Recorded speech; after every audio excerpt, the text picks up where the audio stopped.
안녕하세요, 군사돋보기입니다. 우리 육군에는 명실상부한 한국 최강의 군단이자 세계적으로도 손꼽히는 화력을 보유한 최상급 기동전 제대가 있습니다. 영국, 프랑스, 독일 3개 국가를 합친 것보다 더 많은 800대의 전차를 보유하고 있는 부대, 대한민국 전차의 40%가 속해 있는 최강의 기동부대 7기동 군단이 바로 그것인데요. 대한민국 국군이 보유한 3세대 전차의 절반이 모두 몰려있는 이 7기동 군단은 유사시 북한군이 남침을 개시할 경우 그 즉시 이를 제압하고 오히려 개전 초부터 주둔지를 떠나 북쪽으로 진격해 기동전을 펼치는 것이 목표입니다. 7기동 군단은 3세대 이상 전차대대가 11개에 155mm 포병대대는 16개나 보유하고 있습니다. 그런데 올해 6월 말부터 우크라이나 러시아 전쟁에서 우크라이나군이 활약하기 시작하자 일부 언론에서는 대한민국의 최강 기동부대라는 7기동 군단도 전쟁이 나면 러시아와 똑같이, 아니 오히려 더 비참하게 무너져 내릴 수 있다는 암울한 분석을 내놓고 있습니다. 우크라이나군은 이번 전쟁에서 제벨린이나 엔로우를 비롯한 대전차 미사일로 수없이 많은 러시아군의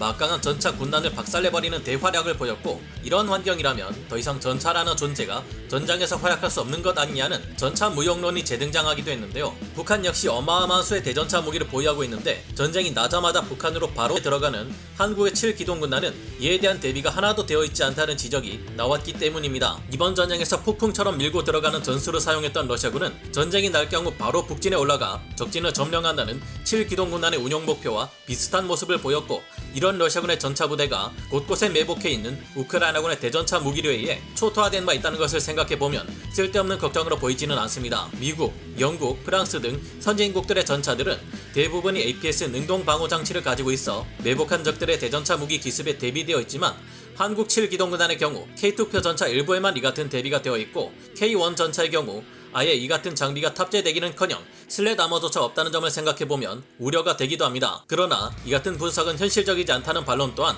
만만치 않은 것이 사실인데요. 전황이 바뀌면서 공세 전력으로 돌아선 우크라이나군이 한때 전차가 부족해 공세를 이어나가기 어려웠고, 대전차 무기만을 보유하는 것은 수세적 방어전에서만 가능한 일일 뿐, 결국 공세에서 반드시 필요한 전력은 전차와 장갑차, 자주포 등의 막강한 화력을 기반으로 한 기갑부대의 전력에 있다는 분석 또한 사실로 증명되어 왔습니다. 더구나 한국군의 7기동 군단은 러시아군과는 비슷한 것 같아도 전술 교리 면에서 크게 다르며, 이 7기동 군단의 전력을 배 이상 강력하게 만들어줄 신무기와 장비들이 개발되고 있어 지금의 시대 전차 무용론은 말도 안 된다는 주장이 나오고 있는데요. 한국군의 제7기동 군단이 왜 졸전을 거듭하는 러시아군의 기갑부대와 다를 수밖에 없으며, 무엇 때문에 전쟁 시작과 동시에 오히려 치고 올라가 북한에서 북한과 중국의 연합군을 상대한다는 다소 황당하게 들릴 수 있는 전략 목표를 상정하고 있는지 알아보겠습니다. 전문가는 아니지만 해당 분야의 정보를 조사 정리했습니다. 본의 아니게 틀린 부분이 있을 수 있다는 점 양해해 주시면 감사하겠습니다. 전차 무용론을 주장하는 의견에 우크라이나군이 러시아군의 전차들을 대전차 무기만으로 손쉽게 격파했다고 생각해서는 곤란하다는 지적이 많습니다. 물론 대전차 무기류를 다소 확보한 적의 방어진지를 향해 무리하게 앞뒤 생각 안하고 진격하는 것은 굉장히 위험한 발상입니다. 모든 대전차 무기가 제벨린처럼 강력한 것은 아닙니다. 우크라이나군이 이번 전쟁에서 사용한 수많은 대전차 무기들 중에서도 유독 제벨린만이 성 제벨린이라는 호칭까지 얻으며 극찬받은 것은 제벨린이 여러 대전차 무기들 중에서도 상위 1% 안에 드는 유달리 막강한 장비이기 때문이기도 한데요. 제벨린은 강력한 성능만큼 가격 또한 만만치 않아 미사일 한 개당 가격이 1억 원에서 2억 원이라는 비싼 가격을 가지고 있습니다. 우크라이나군이 이런 비싼 장비를 마구 쏘아댈 수 있는 것도 서방 세계 여러 국가들에서 우크라이나에게 대전차 화기를 아낌없이 쏟아부어 주고 있기 때문입니다. 하지만 북한의 질 떨어지는 대전차 무장 정도로는 3세대 이상 전차들을 파괴하기는커녕 흠집이나 내면 다행이라는 평가가 많은데요. 우크라이나군이야 세계 최고의 감시 자산을 확보하고 있는 미국을 비롯한 서방 세계의 압도적인 정보 우위를 확보하고 있으니 대전차 무기로도 러시아군 전차 부대를 무너뜨릴 수 있었지만, 열악한 감시 자산만을 가지고 있는 북한이 우크라이나군과 비슷한 방법으로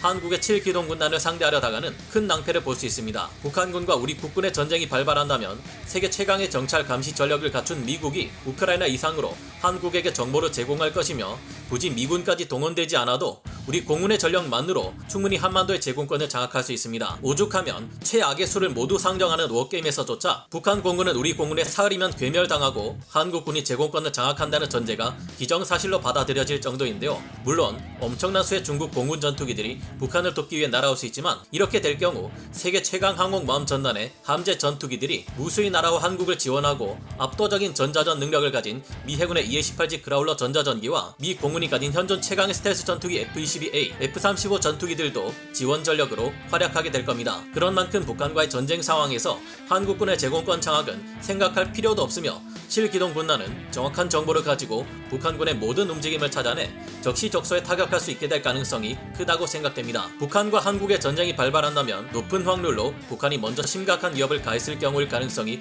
훨씬 높은데 전 세계 정보 자산이 북한 편을 들기보다는 한국의 편을 들 가능성이 훨씬 높을 겁니다. 한창 우크라이나군이 대전차 무기로 러시아군 전차들을 상대할 때는 보병 한 명당 대전차 무기 한정을 들고 다닐 정도, 아니 그 이상일 정도로 즐비한 대전차 무기가 있었지만 사실 다른 어떤 국가도 이렇게 많은 대전차 무기를 갖추고 있는 것은 찾기 힘듭니다. 그런데 이렇게 많은 대전차 무기를 가지고 있어도 항상 우크라이나는 대전차 무기가 부족하니 더 많이 지원해달라는 요청을 수도 없이 했었죠. 게다가 우크라이나군이 제블린을 비롯한 대전차 무기로 러시아군 전차를 파괴할 수 있었던 데는 지리적 영향과 방어전을 수행하는 입장이라는 이유도 컸습니다. 라스푸티차 현상으로 인해 진창이 되어버린 우크라이나군의 질척질척한 땅은 러시아 기갑부대 진격로를 야지가 아닌 정비된 가도로만 이용하도록 크게 제한했고, T-72B3 전차의 경우 선의 반경이 크고 후진 속도가 느리다는 점 때문에 대전차 무기가 날아와도 회피 기동을 수행하기 어려웠습니다. 정해진 도로로만 움직이는 러시아군의 전차들은 매복 후 기습 공격을 감행하는 우크라이나군에게 명중시키기 매우 쉬운 표적에 불과했고, 여기에 더해 미국을 비롯한 서방 세계의 치밀한 전장 정보 제공을 받아 행동했기 때문에 우크라이나군의 활약은 더욱 날개를 단 듯했습니다. 하지만 북한군은 우크라이나군처럼 할 수 없습니다. 북한의 환경이 열악하다고 해도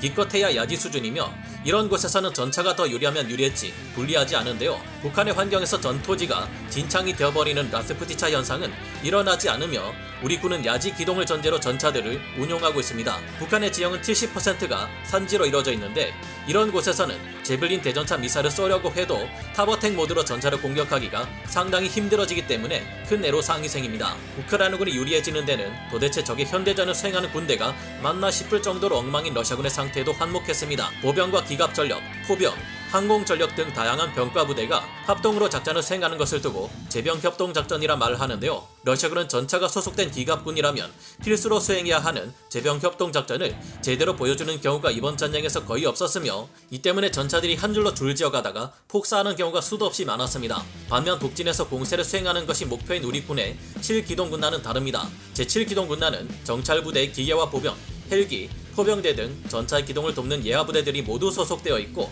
러시아군과 달리 제병협동작전을 가장 유심히 점검하는 작계 중 하나로 여길 정도로 중시하고 있습니다. 한국이 하드킬 방식의 APS인 능동방어장치를 전차에 탑재하지 않은 가장 큰 이유도 이것 때문이었는데요.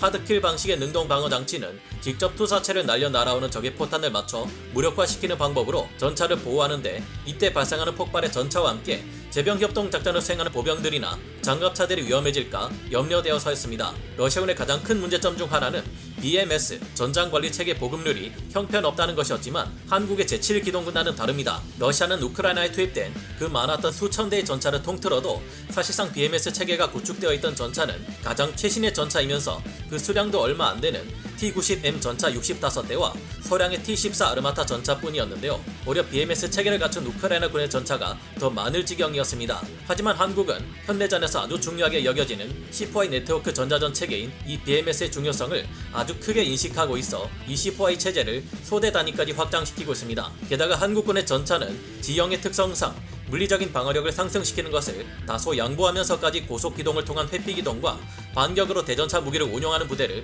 상대하겠다는 사상으로 전차를 제작하고 있는데요. 이처럼 7기동군단의 전차들은 뛰어난 기동력을 확보하고 있는 데다 BMS 체계, 제병협동작전을 중시하는 특징을 가지고 있어 대전차 무기를 사용하는 북한군 보병들로는 대적하기 어려울 정도로 빈틈없는 공세 역량을 갖추고 있습니다. 하지만 7기동군단을 비롯한 우리 군의 공세 역량은 지금보다 더욱 크게 발전할 수 있습니다. 뛰어난 업무 추진력으로 주한미군 지휘부와 깊은 신뢰관계를 유지해 대한민국 국군의 대표적인 미국통으로 불려온 전인범 장군은 한국군의 전차들은 이것만 확보될 경우 세계에서 둘째가라면 서러울 무시무시한 전력이 될 수 있다는 평가를 내놓기도 했는데요. 이번 우크라이나 전쟁에서 러시아군은 도하작전을 수도 없이 시도하다가 우크라이나군의 기습을 받아 엄청난 피해를 입었습니다. 하지만 최근 우리 군은 도하작전 시 훨씬 효율적이고 신속한 작전 수행이 가능한 혁신적인 장비를 도입해 도하작전의 능률을 더욱 크게 높이고 있는데요.